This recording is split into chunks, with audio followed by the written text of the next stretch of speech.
मैं रीनू सैनी आप सभी का स्वागत करती हूँ क्लासरूम वाला में। आज मैं आपके लिए एक और बड़ी अच्छी कहानी लेकर आई हूँ। कहानी शुरू करती हूँ। 10.5 साल का आर्यन अपने मित्र प्रिंस से बोला, आज फिर सारांश ड्राइंग ही बनाता रहेगा, इसे तो ड्राइंग मास्टर होना चाहिए था। यह सुनकर सारांश बोला, आर्यन तुम मेरा मजाक उड़ा रहे हो ना? आर्यन हंसते हुए बोला, अरे अरे मैं मजाक नहीं, मैं तो पतंग उड़ाता हूँ। उसकी हाजिर जवाबी से पूरी कक्षा के साथ टीचर और माता पिता भी परेशान थे। वह चतुराई से शब्दों के साथ ऐसे खेलता था कि सब उसे देखते रह जाते थे।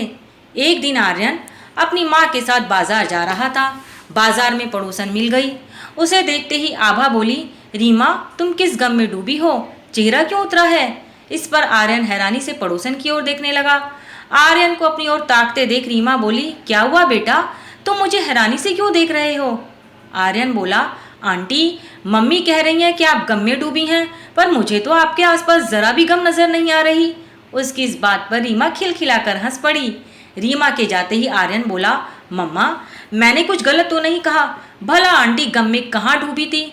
आभा यह सुनकर हंसते हुए बोली, बेटा वह गोंद वाले गम की नहीं बल्कि दूसरे गम की बात कर रही थी।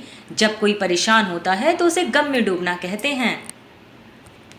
अगले दिन आर्यन के पिता ने उसे सुबह उठाया और बोले, बेटा जल्दी से टूथपेस्ट कर नहाकर तैयार हो जाओ, स्कूल बस आने वाली है। पिता के शब्द सुनते ही वह तुरंत बोला, डैडी भला मैं टूथ को कैसे पेस्ट करूं? क्या असली टूथ भी कभी पेस्ट होता है? पिता और बेटे की बातें सुनकर आभा किचन से हंसते हुए बोली, आर्यन अभी स्कूल के लिए तैयार हो जाओ, ये हाजिर जवाबी बाद में दिखाना। आर्यन तैयार होकर नाश्ते की टेबल पर बैठ गया। माँ ने उसके आगे दूध रख दिया। टेबल पर गुड्डे बिस्कुट रखे थे। उन्हें देखकर वह बोला, मम्मा गुड्डे बिस्कुट खाने से क्या सचमुच अच्छा दिन जाता है?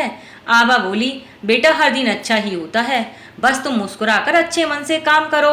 इसके बाद वह उसे बस स्टैंड की तरफ ले जाते हुए बोली, आज शाम को चाचा के घर चलेंगे, उनके घर नन्ही परी आई है ना, उसे देख कर आएंगे। यह सुनकर आर्यन खुशी से उछल पड़ा। शाम को वह चाचा के घर पहुंचा। दादी और चाचा चाची उन्हें देखकर बड़े खुश हुए। कुछ देर बातें करने के बाद आर्यन की दादी बोली, परी के हवन की तारीख पंडित से निकलवानी है।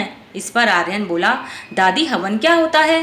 दादी बोली, बेटा बच्चे के जन्म पर उसके नामकरण के समय पूजा और हवन कराया जाता है, उसी से पंडित के बारे में शुभ मुहूर्त पूछना है। आर्यन बोला, यह शुभ मुहूर्त क्या होता है?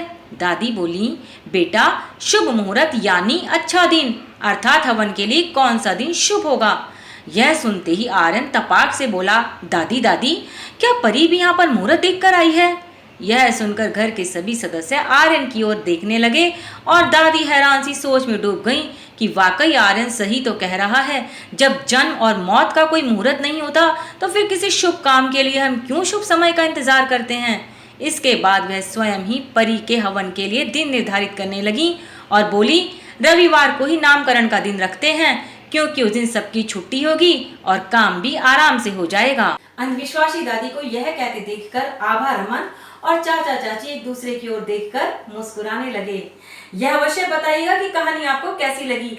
जल्दी ही मिलती हूँ आपसे एक और नई कहानी के साथ। Thank you.